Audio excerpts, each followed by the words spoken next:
we want to tell you about another podcast from PRX called Monumental. This podcast explores questions about the past, present, and future of U.S. monuments, uncovering the stories about what and who is important, as well as the stories that have been left out. Join host Ashley Seaford across the country with their team of journalists. Listen wherever you get your podcasts. Hey everyone, Jody here. A quick word before we bring you a favorite episode from the archives. We are on a little bit of a holiday break, but we will be back next episode with some new stuff as we launch into 2025.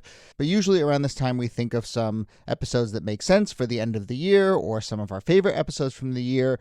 As I was looking into what episode to rerun, I got my Spotify Wrapped this year, where if you host a podcast and you put it on Spotify, they send you some information about what people listen to, where people are listening from. It's really nice to get some information about all of you out there who are listening to the show. And I was so proud to see that the most listened to episode, at least on Spotify, was Dick Cheney shoots his friend in the face. The episode we did back in February about the time that Vice President Dick Cheney was hunting, and he got into an accident and shot his friend in the face. This day, listeners, I am so proud of you for making that the top of our Spotify Wrapped charts. And so, why not? Let's rerun that episode, clearly a crowd favorite. Take a listen, and I'll see you soon. Hello, and welcome to This Day in Esoteric Political History from Radiotopia. My name is Jody Avirgan. This day, February 20th, 2006, and let me just say to you, listeners, if you heard a few episodes ago, I bemoaned the fact that we had once again missed the date on which Vice President Dick Cheney shot a business associate in the face while hunting, and we said, God, we got to find a way to do that story, we got to find a way, and we did not wait a whole year to do it. We just had to wait 9 days, because we are now doing it, February 20th, 2006, 9 days after that hunting accident. The story is bursting out into the open all over the political press, the Sunday shows, eventually a news conference in which the man who was shot in the face apologized to the man who shot him in the face, who happened to be the Vice President of the United States.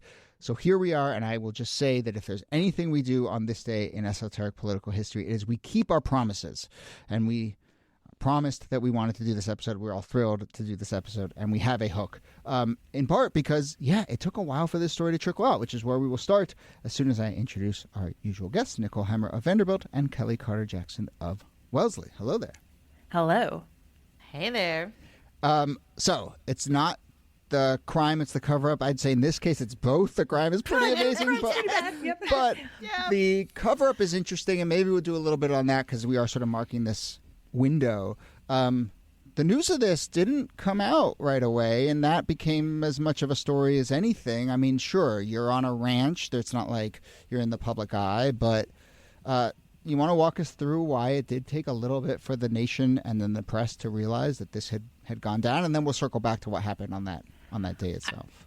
I just want to say it's still not clear what day this man was shot in the face. That's kind of the occluding work that was going on around this. So we'll cover the shooting in just a second, but it wasn't until February 12th that the woman who owned the ranch on which all of this happened, with the blessing of Dick Cheney, the Vice President of the United States, called up the Corpus Christi Caller-Times, obviously the biggest newspaper in America, and said that this shooting incident had happened on her property, and that it had involved the Vice President of the United States. And that's how this information gets out, is through this conversation with the media. And then the rest of the journalists in the United States are like, hey, what happened here with the Vice President shooting a man in the face?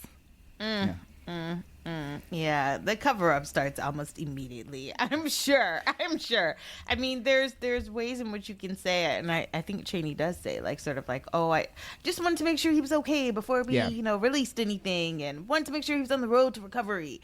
But this is a big deal, and the fact that it took so long, I think it only makes it look more suspicious as to why they waited to take this information public. Yeah. And you have that conversation with the Corpus Christi Caller-Times. And then it's not until the 15th that Cheney speaks publicly, and he chooses to have that conversation on Fox News. Then a report is finally released on the 16th. Witness statements aren't released until the 22nd. So there is this kind of long trickle, which actually helps us because it allows us to do this episode a week or so after the event. But there is this sense that like it's a little challenging to get information about what exactly happened on this quail hunt in Texas. Which also means it stays in the media even longer. Yeah, you know what I mean? Great strategy. 24-hour news cycle. This is a story you want in and out. You know what I mean? Right. And instead, this is the story that played out really over weeks and became not just like, a media frenzy, but like the butt of jokes on late night TV. Like everyone is trying to, figure out, like, is Cheney really a heartless person? It's all of these different things. It does not look good for him. Yeah. And I mean, I think the jokes were going to fly regardless. And we're sitting here actually taping in a moment where, like, Jon Stewart's back on the Daily Show. No surprise, Jon Stewart had a lot of fun with this on the Daily Show. But, the jokes were going to fly regardless. But, yeah, Kellie, to your point, like, if the first time the nation had heard about this was, like, on the next day in a press conference from Cheney where he offers a beat-by-beat account of what went down and how sorry he is and says this friend of mine is in the hospital and, just sort of sets that tone, then maybe the jokes happen for a day and, people move on. And instead, yes, it just simmers and simmers and there's, the vacuum of information. We should talk about the day itself. One little tidbit, and, we don't have to go down this too much, but there's some great interviews with the reporter at the Corpus Christi Caller-Times, little local newspaper, the reporter who fielded the phone call and first got the kind of debrief of, this stuff went down on this ranch. And I think that was like young cub reporter just making their way. And then it's like a great kind of first entry into the world of journalism and, also an argument for like local journalism and all that stuff that has disappeared in many ways. But back to what we think is either February 10th or 11th, maybe even February 12th. The consensus is kind of February 11th around 6 p.m. is the day that this incident happens. We should say the person's name. The person who was shot is Harry Whittington, a 78-year-old, at that point, 78-year-old Texas attorney. He gets shot in the face and chest with a 28-gauge Perazzi shotgun fired by the Vice President Dick Cheney. They are quail hunting. There were reports that these two were close friends or whatever. I think they're associates, right? This was one of those classic, Texas power, powerful folks, friend of a friend. Let's get together. Money and power hanging out. Money and power, the kind of thing that Harlan Crow and likes to put together for Supreme Court justices. But one of those kinds of trips. So yes, they're not best friends, but they are acquaintances. They know each other from the sort of Texas scene, obviously, which is where Cheney and Bush get their start. So let's do as much as we know about that day. They're out there, they're quail hunting. What goes down? So from what we understand, somebody had scared out a covey of quails and they're out there quail hunting. So they shoot, and Harry Whittington goes out to go find whether they hit the quail and to retrieve it. And while he's out there, this is what they say. They scared up another covey, and Cheney, who should have not shot at all, not knowing where everyone was, but also should have aimed up at the sky, which is the proper safety protocol for quail hunting, shoots low at this second covey of quails, and he doesn't hit any quails, but he does manage to hit Harry Whittington. It sprays tons of buckshot, and he's hit with 200 pieces, 200 pellets or something like that. So he gets a good face and chest full. And then, there's always an ambulance that travels around with the vice president. And so it's that team, the Secret Service team, who go and they get Whittington, realize he needs some pretty immediate medical care. And he's taken by ambulance to the tiny hospital there in town and then flown to a larger hospital a few hours away. Yeah. And the injuries are pretty steep. I mean, you mentioned him having over 200 sort of pieces of buckshot in him, but also one piece gets lodged right near his heart, and it causes him to have a mild heart attack. I mean, this actually could have killed him. One of his lungs collapsed. I mean, he had another piece that just missed his carotid artery. He almost bled out. I mean, this was not sort of a mild accident.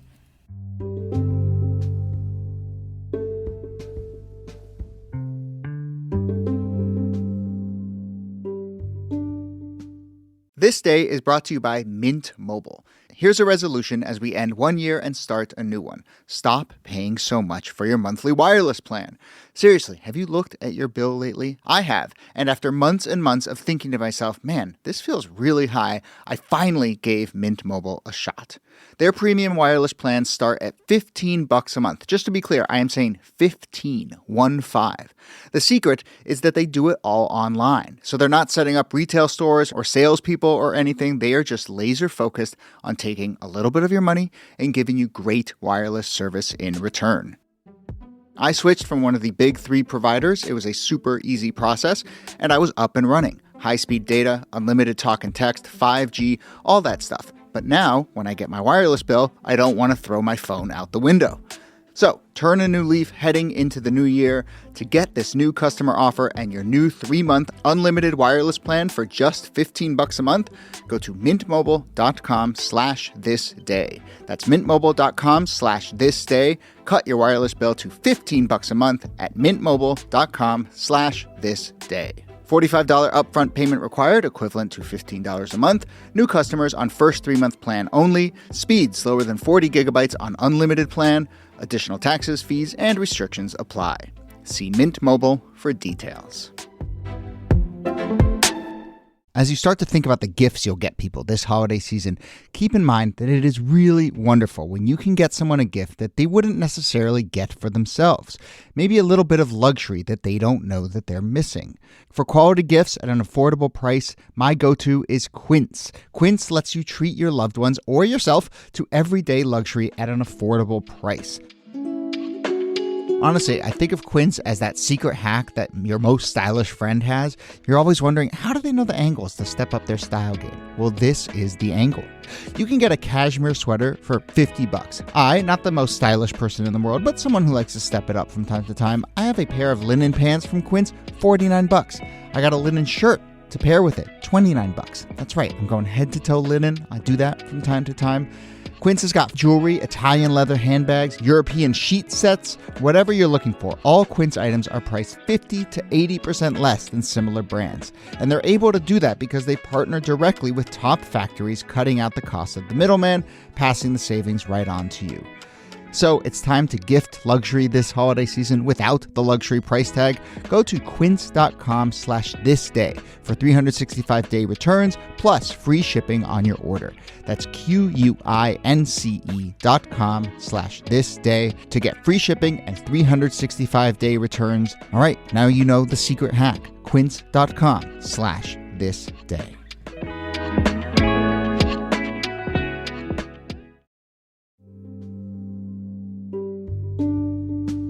I mean, so many of the jokes, well, on the one hand, when you say the phrase shot in the face, like that's serious, but sounds I think so many of the jokes also just kind of like, they were jokes and they sort of glossed, and I think it lost the fact that there was like a real perilous injury and sort of like tragic side of this.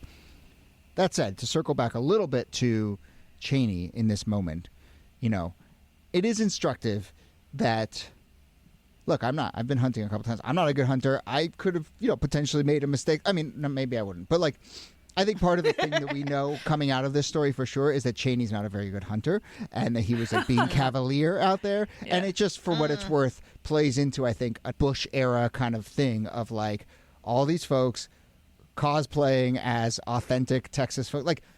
George Bush did not know how to, be a ranch hand, and Dick Cheney does not know good hunting protocol. He also doesn't have his quail hunting stamp. There's a lot that is not great about this. They actually have a really good spoof of this on Parks and Rec. Oh, really? Yeah. Ron gets shot in the back of the head by an unlicensed hunter. But yes, I mean, this does become a joke, but these are serious injuries. And Cheney, after he's collected himself and had a few cocktails and a few days to sleep on it, on the 13th, then goes and visits Whittington to check in on him and see how he's doing. So he eventually gets himself over to the hospital, and Whittington, after the heart attack and some recovery, is able to ultimately leave in time to make his apology to the vice president. Right. So let's do that. Let's talk about that press conference now. But yes, Cheney visits Whittington in the hospital, and then the next day or a couple days later accepts full responsibility. But really, after the story is just like out there, and he has to play catch up a little bit. He says he didn't speak because he wanted to wait to make sure that Whittington was okay before he kind of made his public statement. So that's the rationale there.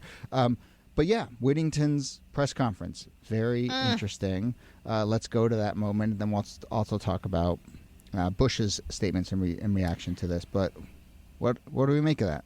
Whittington's better than me because I'm going to read what he says at the press conference. He says, "My family and I are deeply sorry for everything Vice President Cheney and his family had to deal with. We hope he will continue to come to Texas and seek the relaxation that he deserves." And I was like, wow. Wow. Everything Cheney went through, dude, you almost died.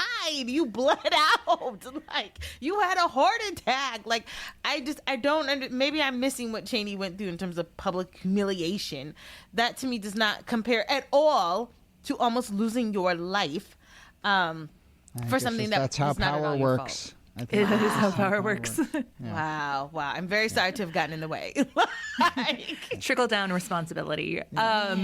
Yes, and this is happening. This press conference is happening the day that Whittington is released from the hospital. So 3 days after his heart attack, as he is on the road to recovery.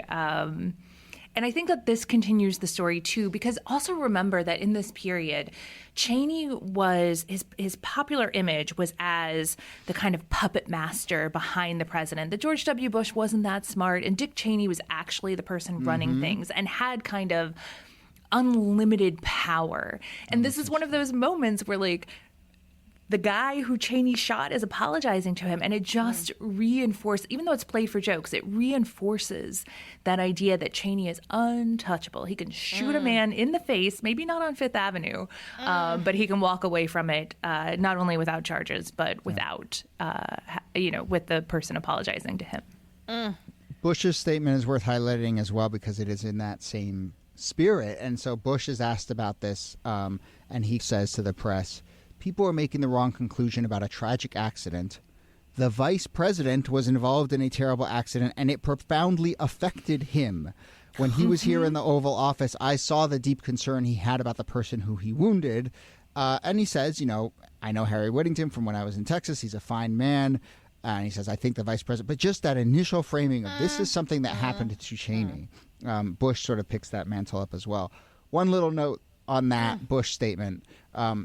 I think you both know, I think I've talked about on the show how I have a real soft spot and a kind of like running collection of when a president has to issue a statement about something embarrassing or awkward or sort of scandalous, and they do it while they're having a like sit down with a like other world leader. And I just love that. And it happened all the time with Trump, where like I just loved looking at the like president of Belize who was sitting next to Trump as he was railing about this random thing. I'm like, this guy. And so shout out to Colombian President Alvaro Uribe, who thought he was just going to have a regular sit down with Bush in 2006 on February 17th, and instead had to sit there wide-eyed as Bush talked about how his vice president had shot someone in the face. I just love that running list of like caught in the headlight other world leaders. It's incredible. But, all right. So let's go back to some of the jokes, because some of the jokes were pretty good, including Texas Monthly, adds a little hardware to their mantle because they end up winning. I think it's the like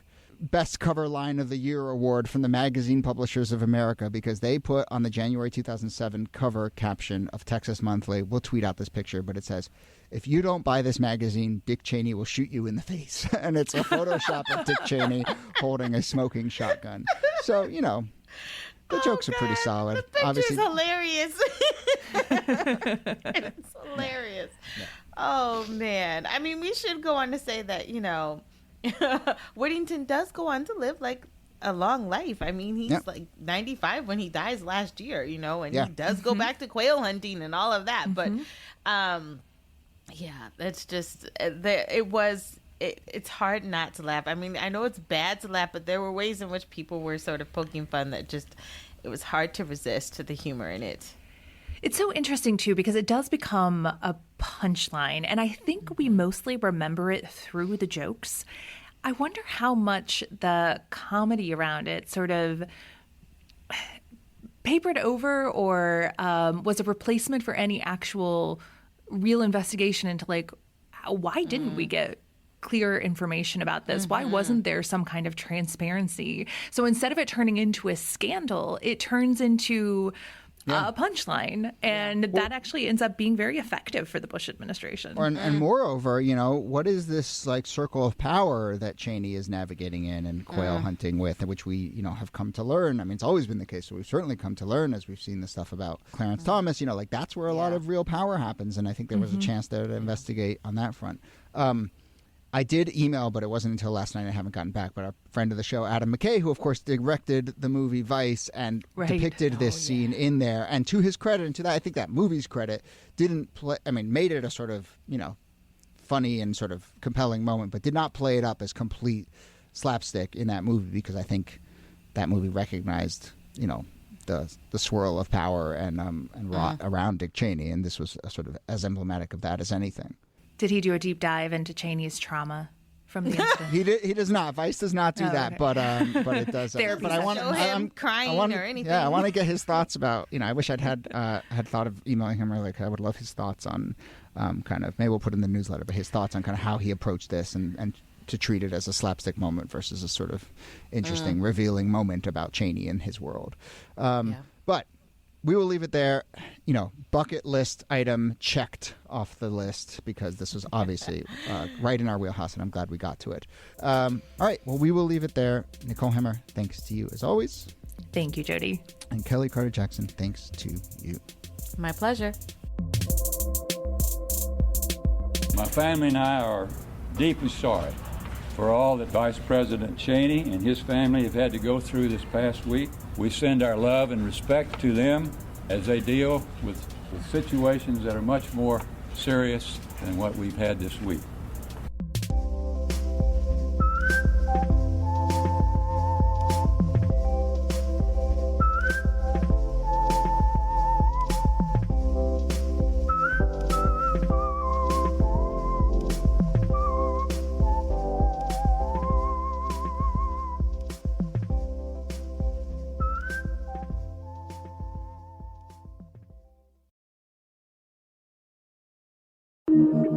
Radiotopia.